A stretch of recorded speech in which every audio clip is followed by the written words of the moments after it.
Hey there, welcome back to the channel. Today, we're diving into something that doesn't get nearly enough attention when it comes to weight loss: emotional and physiological triggers that promote overeating. It's easy to think that weight loss is just about willpower, hormones, calories, and exercise, but there are so many other factors at play. Stress, boredom, depression, and even environmental cues. These can all trigger overeating and make weight loss feel like an uphill battle.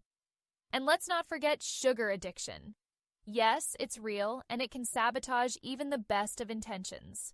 So let's explore these triggers and how we can manage them to create a healthier relationship with food and support long-term weight loss.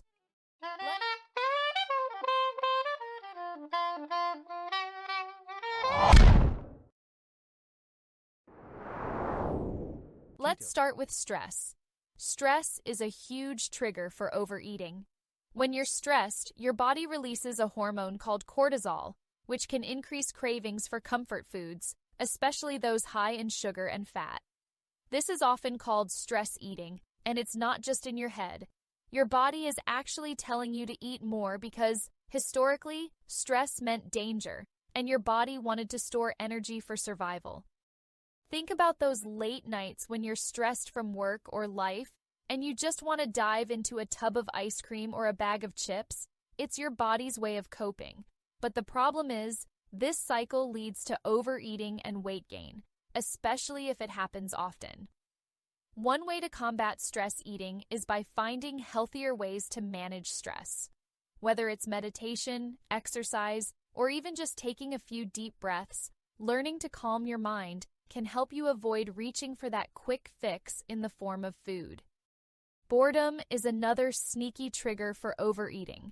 How many times have you found yourself grabbing snacks just because there's nothing else to do? You're not hungry, but food becomes a way to fill the time or distract yourself. This is what we call mindless eating. To break this habit, it's all about awareness. Next time you're reaching for a snack, ask yourself, am I actually hungry? Or am I just bored? If it's boredom, try doing something else. Go for a walk, call a friend, or even drink a glass of water. Sometimes our brain just needs a little stimulation, and we can find it in ways that don't involve food. Now, let's talk about depression and emotional eating. When you're feeling low, food can become a way to comfort yourself, especially those foods that are high in sugar and fat, which trigger a release of dopamine, the feel-good hormone. But here's the thing. Using food as a coping mechanism doesn't actually solve the emotional issue. In fact, it can create a vicious cycle.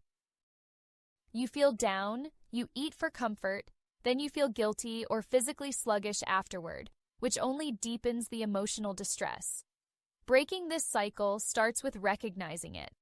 If you're feeling down, try expressing your emotions in healthier ways, whether that's talking to a friend, journaling, or seeking professional help.